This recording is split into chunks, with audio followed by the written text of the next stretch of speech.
Well, they've been with us all day. Our thanks to the Goodyear fleet of airships for their aerial coverage. And Goodyear reminds you to travel with peace of mind in Goodyear's new Assurance tires this summer. The Spirit of Goodyear airship based just up the road from Canton, Ohio in Akron. And then there was one, the final act in the 2005 Hall of Fame enshrinement ceremony. Up next, number 13, Dan Marino, number 1 in every statistical category there is when it comes to quarterbacks. For that, we go to the podium and our own Chris Berman. Chris. All righty then. Okay, so let's see. We've had Benny Friedman. We've had Fritz Pollard. You've had Steve Young. That was great.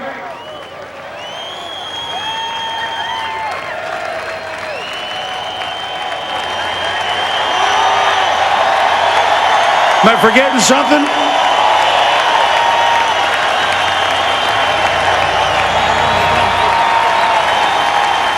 Number 13. I had a feeling I might get a little reaction. Dan's speech was great, wasn't it? What do you mean? You missed it?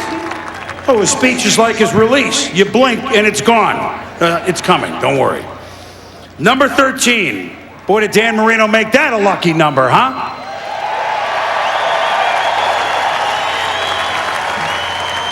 And boy, did he produce some magical numbers in his 17 years quarterbacking the Miami Dolphins.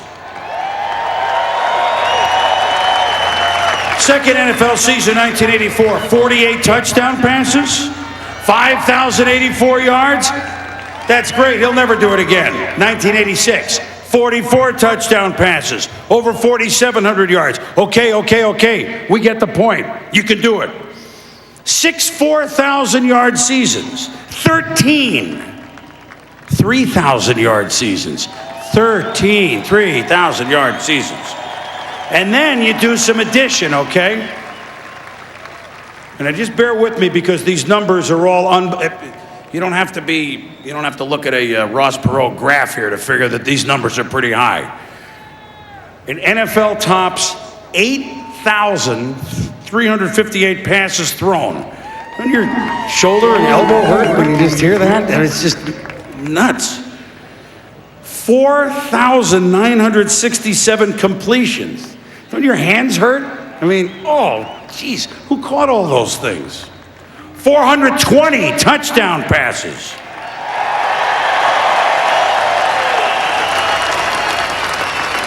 The next is 74 less. 61,361 yards. Wow. The next is 10,000 yards less. 61,361 yards. Now, if you laid all of those passes back to back, about 35 miles, we could almost drive all the way back to Pittsburgh, where it all began, if you just laid the passes out. The numbers, they're great, but seeing it, even better.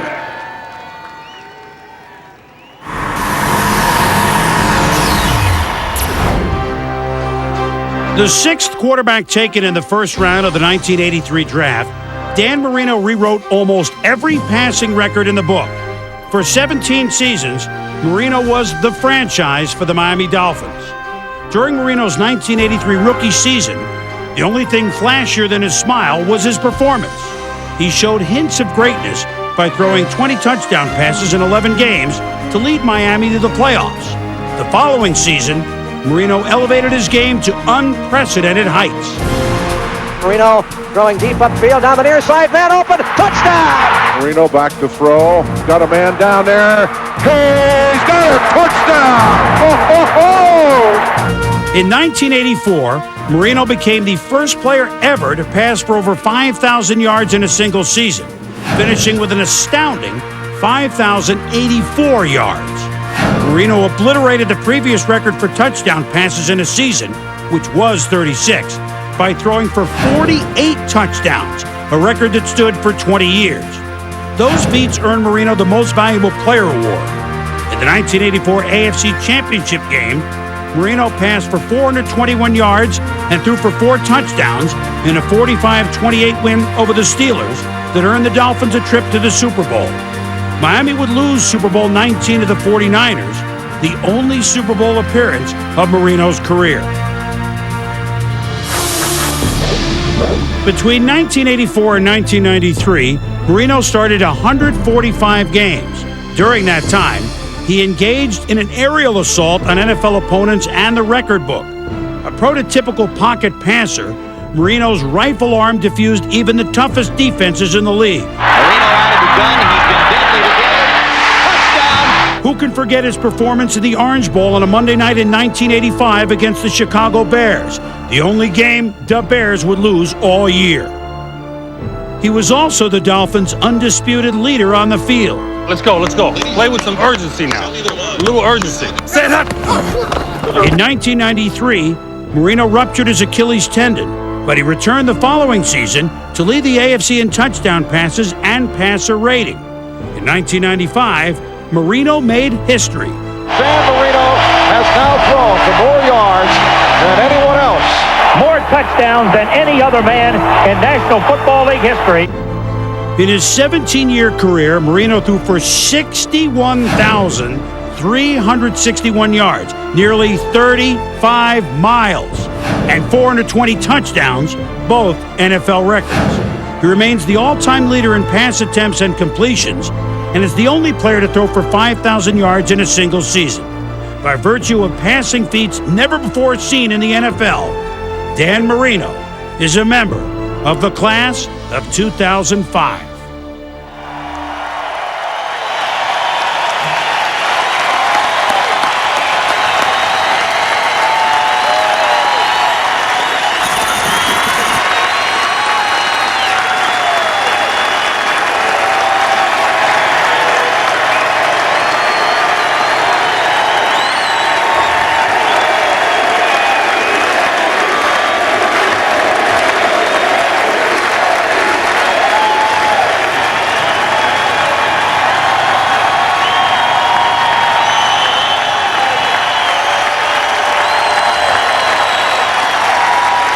I think you got some friends here, pal.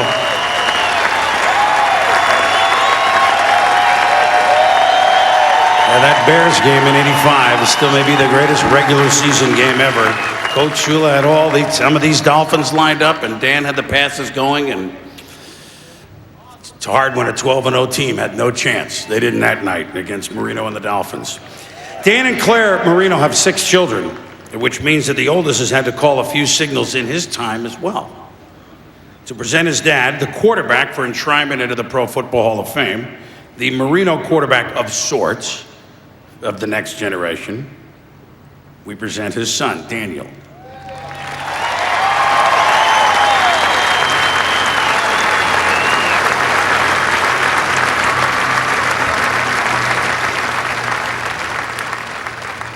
Good afternoon. I've always felt that I was truly blessed in so many ways, but most importantly in the way that no one could ask for better examples of people than my parents. There's never been a situation that they did not know how to approach or how to act in. They've always treated people with so much compassion and are so grateful for everything in their lives. I think that all 5 of my brothers and sisters would agree that we were all so lucky to be raised by such wonderful people.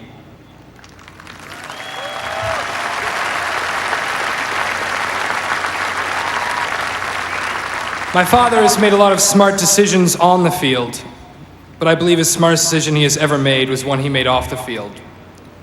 He chose my mom.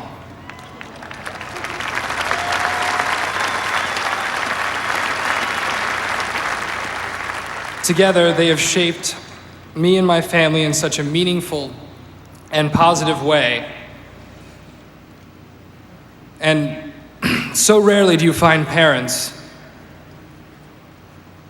so willing to give you everything and in return want only their children's happiness. My parents will belong in me and my siblings' personal Hall of Fame, always for that.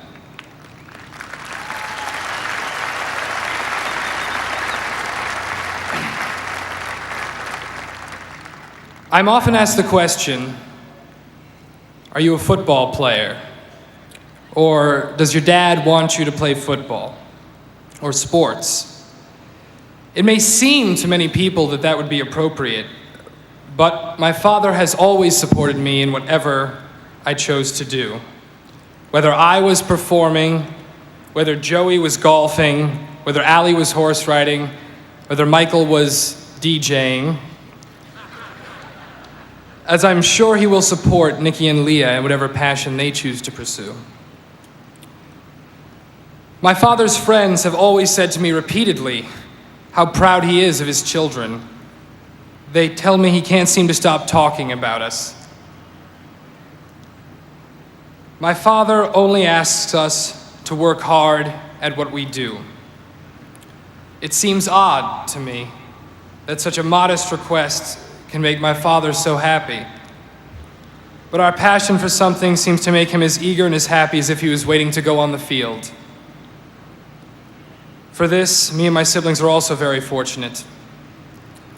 Perhaps this can shed some light on the man off the field, the family man who has always been a loving father. My father played quarterback for the Miami Dolphins from the years 1983 to 1999.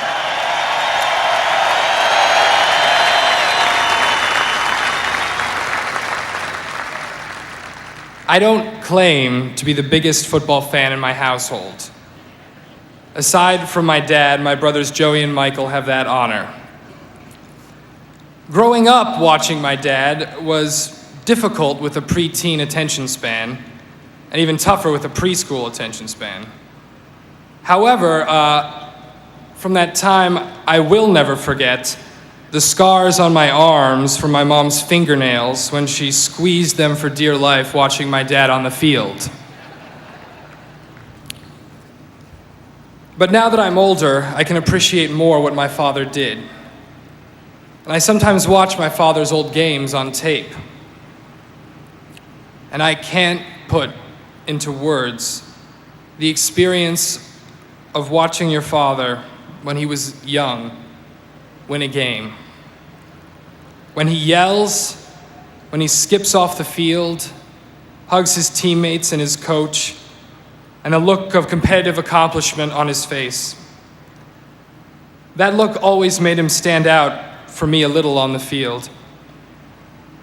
I don't think my father was ever out of the game. If you watch him from the sideline, he watches every play with intensity. Eager when the defense is keeping the opposing team from getting down the field. And if the Dolphins had a bad play, the cameras would have to cut away for the family audiences.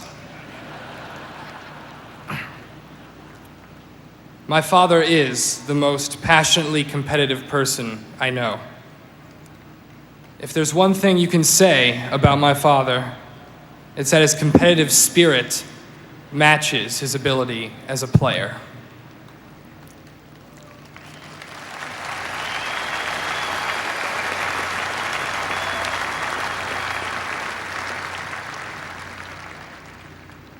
In the same way that my grandfather is my father's hero, my father has always been my hero, and in the same way, I hope my children will look up to me one day.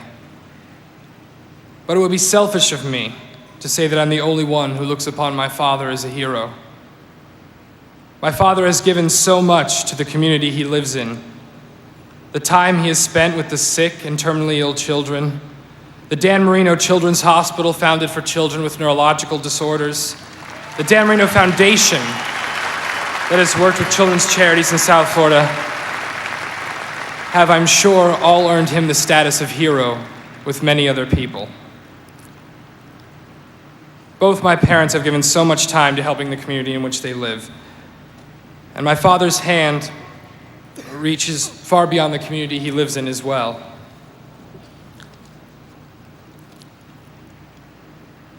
My father was always committed to his team and his teammates. Even if my father scored 4 touchdowns and failed to win, it was always to him a lost game. The Miami Dolphins were and still are my dad's team. More than that, they are in a way his extended family. My father's 17 years were spent with one franchise, the franchise he loved. And that seems to be so rare in professional sports today, I thought it was worth mentioning.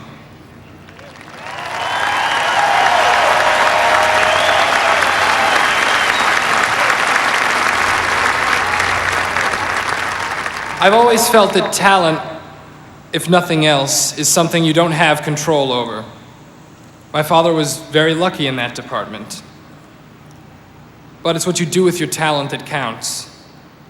My father, when he played, worked his hardest and always played to the best of his abilities. I think that's all a coach could ask of a player, and furthermore, all you could ask of a person.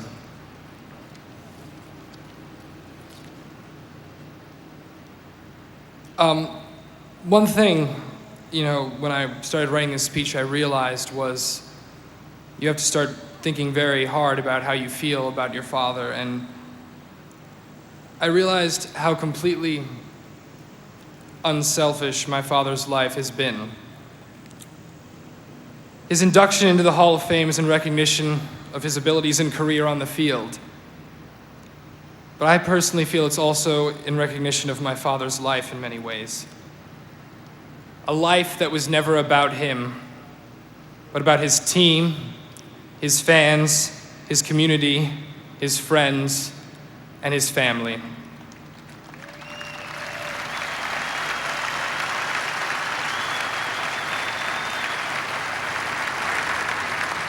I'd like to introduce to you my father, my hero, and my friend.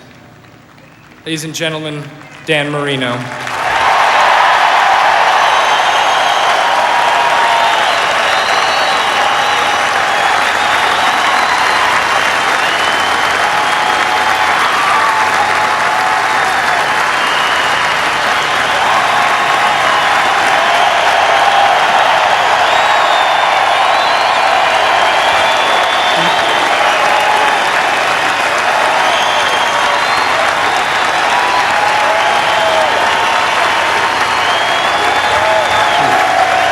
Thank you. Thank you so much.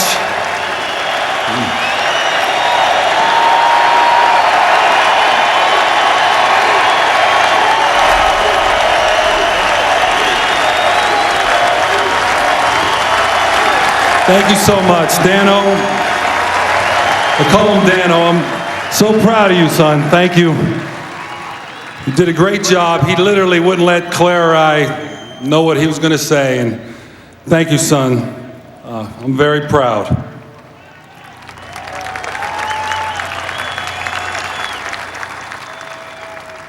I want to thank and congratulate the families of NFL pioneers, Benny Friedman, Fritz Pollard.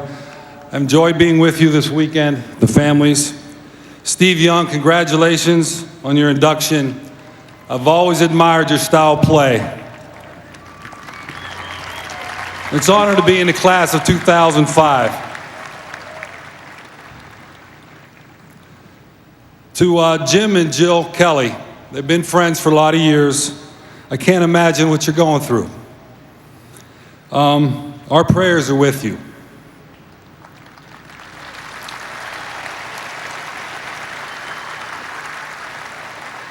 To the people of the Canton, wow, I just, what can I say?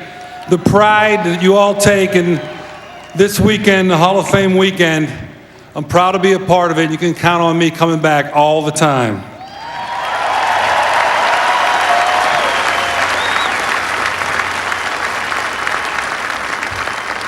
Last January, when I was elected to the Hall of Fame, I challenged all Dolphin fans to overrun Canton, Ohio. And you know what? We've taken it over.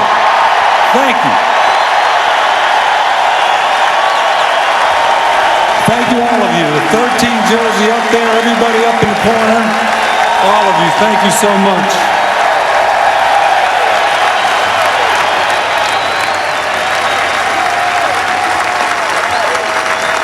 I started playing football when I was 10 years old.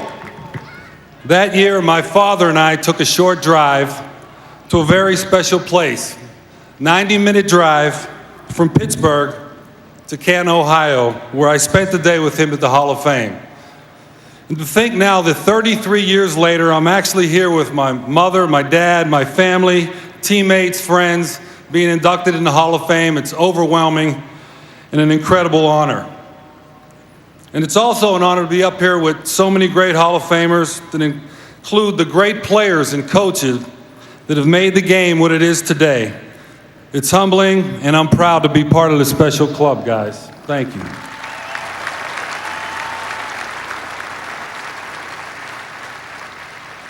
As a young man, God blessed me with a special talent to throw a football, and I was very fortunate to grow up in an environment like the city of Pittsburgh, in the neighborhood of Oakland, an area that was full of football tradition. My dream started right there on Parkview Avenue in Oakland, and it stayed there for 21 years. There's not many players that can say that they went to grade school, high school, college, all in the same neighborhood, all within a short walk from the home that I grew up in. It was literally a 10-minute walk from my home to the 50-yard line of Old Pitt Stadium.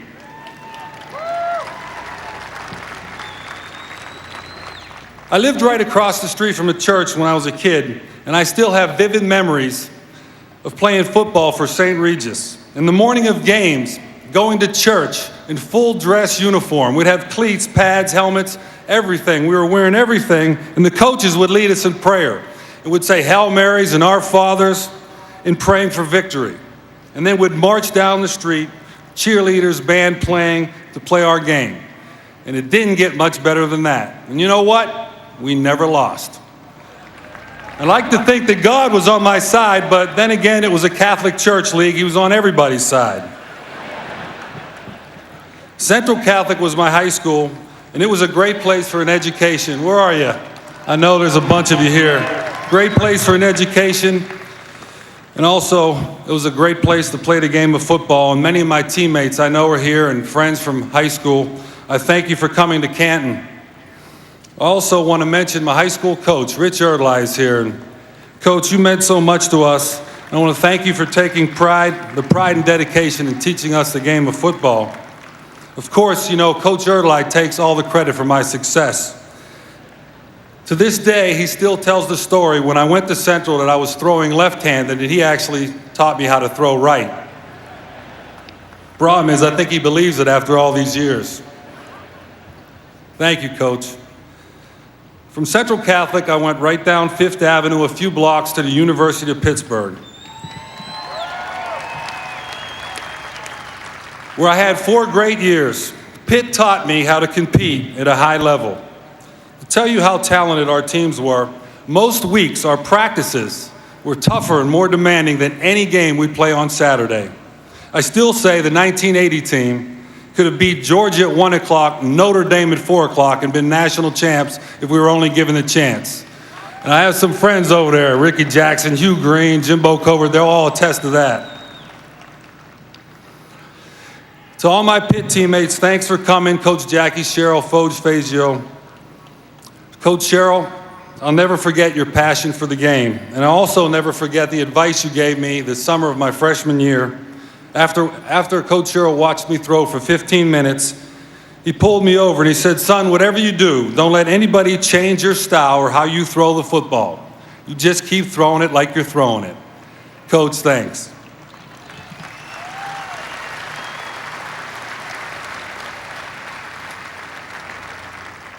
Then came the 1983 draft, and I will say it was an interesting day. I've always been asked the question, did it bother me that 26 teams passed on me in the first round? And I would always answer no. Well, I lied. Today I want to thank those 26 teams for passing on me. You gave me an opportunity.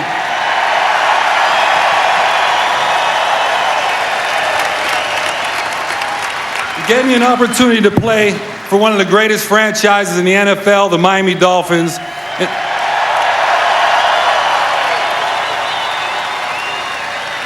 And be coached by the greatest coach ever, Don Shula.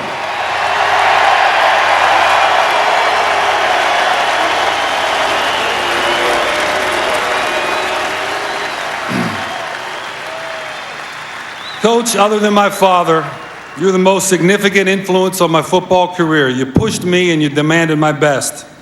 Coach, you were always a true professional, and I want to thank you for the example that you set for me on the field, but also in the community. We didn't win a Super Bowl together, and that's something I'll always regret, not knowing what that feels like. But you and I have won more games together than any quarterback coach in the history, combination in the history of the NFL, and it's something I'm very proud of.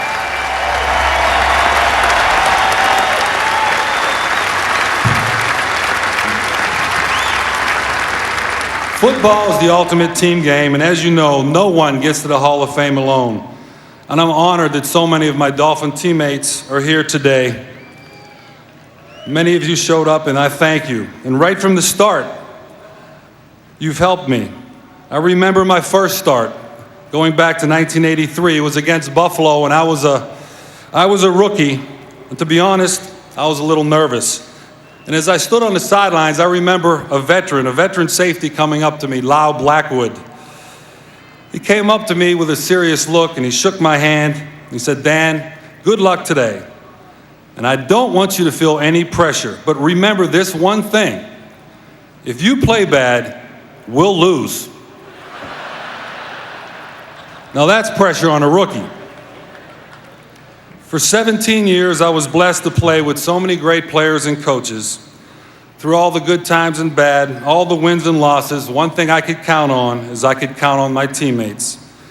I want to thank all the linemen, you guys for protecting me, all the receivers for the tough catches, all the coaches for helping me be the best player I could possibly be. I will cherish those Sundays that we lined up together. And to every Dolphin player that I've ever stepped on the field with, thank you for your sacrifice and your dedication. I know in my heart that I would not be here without you. All of you, every player, every coach, I share in my induction into the Hall of Fame, and I share in this bust. I mean that. I wish I could thank all of you individually, but I would like to mention a few. Two guys, Mark Duper and Mark Clayton.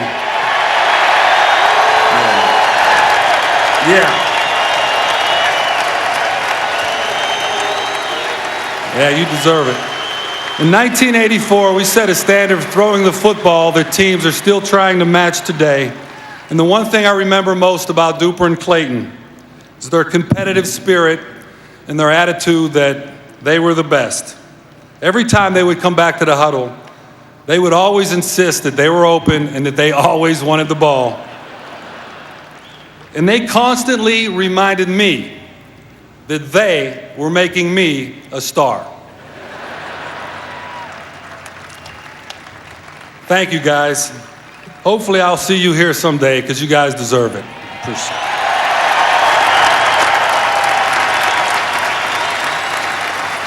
To my fellow Hall of Famer, Dwight Stevenson, who's right back here. Dwight, it was a privilege to take snaps from the best center to ever play the game of football. And to my main man, Don Strock, sitting right here. My kids call him Uncle Don. As a quarterback, I couldn't have had a better teammate to learn from or a better friend. Coach Shula, Stroker and I have something to confess. We used to have special hand signals that we'd use that if we didn't like the play you called, well, Coach, we'd just change it. And Coach, I'll tell you, it was Don's idea. I was one of the fortunate few to spend his entire career in one place, one team, and play for two great owners.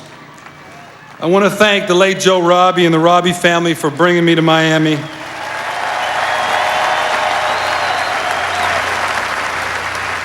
I want to thank Wayne and Marty Huizinga. Wayne, you were a great boss, but also you were a very special friend. Thank you for your commitment to the Dolphins, but also for your commitment to the community in sports in South Florida. That's right. There are so many in the Dolphin organization who've helped me over my career. The trainers, equipment staff, community relations, the PR department, and also one man that stood for class in the entire franchise, former President Eddie Jones. Eddie, I would like to thank you for your commitment to the Dolphins. And I want to thank all of you in the Dolphin organization for helping me on and off the field. You're all a special part of my career.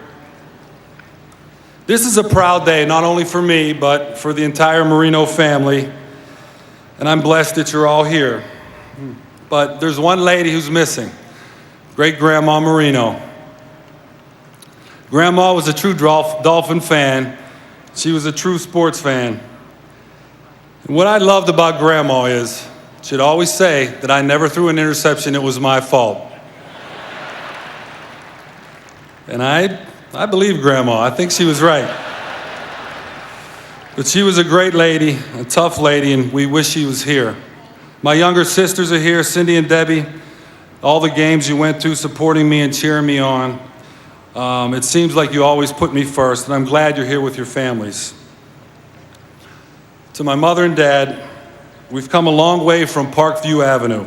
Mom and Dad, I still can't figure out why they called it Parkview Avenue, because there wasn't a park and there wasn't no view. But I can tell you that a son couldn't ask for better parents. And Mom, thank you for your dedication to Cindy, Debbie, and me. We're lucky to be raised in such a healthy and loving environment. You're the best, and I love you.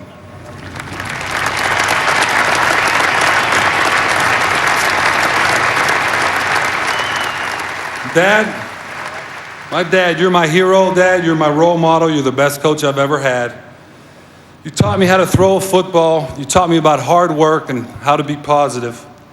And I've always remembered the times that we just sit and talk about football and about life. You taught me how to treat people the way you want to be treated, and you would always say that you didn't deserve anything in life. You only deserve what you earn.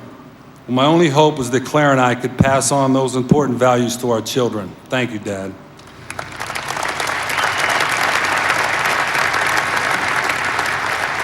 My dad would always tell me that no one does it better. Well, let me say that no one is better than you.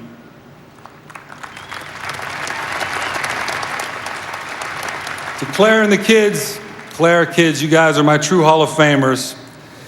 You guys are my whole life. You mean everything to me. Win or lose, no matter what the situation, kids and Claire, you're always there with smiles, hugs, and kisses. Dano, Michael, Joey, Allie, Nikki, Leah, I love you guys.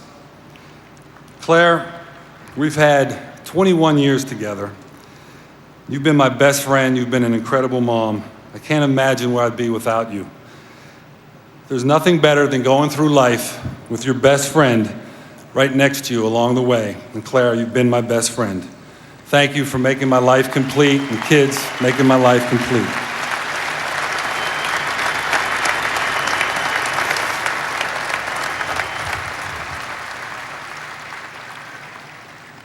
Looking back on my career, I've accomplished many things.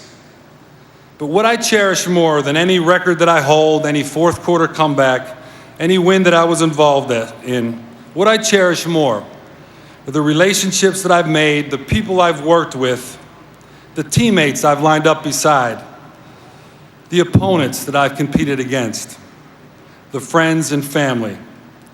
That's what I cherish most. My son and I talked about what I was going to talk about in my speech, and when it went back and forth, he said, Dad, you need to tell everyone what you missed most about the game. To tell you all what I missed most is for 17 years, running out of the tunnel, knowing I was the starting quarterback for the Miami Dolphins and playing in front of the greatest fans in the world. That's what I missed most.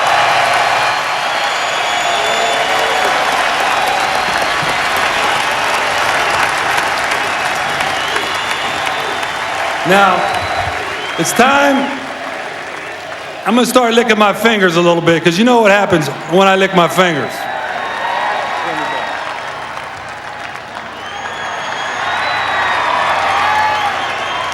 Of course, in the end, every quarterback wants one more thing. He wants one more Sunday in front of his fans with a football in his hand with one last chance to go deep. And I'm going deep. And Clayton, turn around and you go deep right there. Right there. Go. You gotta run, man. He was much quicker in his younger days, you know what I'm saying? Much quicker.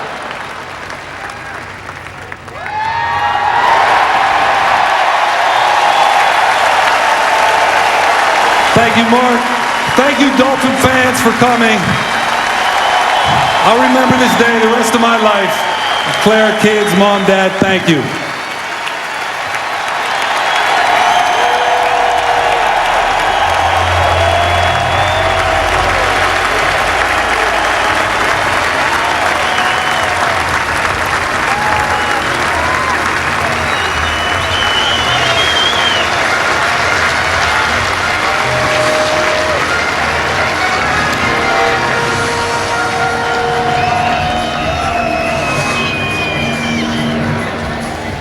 Was there any doubt that pass was going to end up anywhere else but right in Mark Duper's hands? Stay with us. When we come back, we'll talk about the amazing speech by the Dan Marinos we just heard.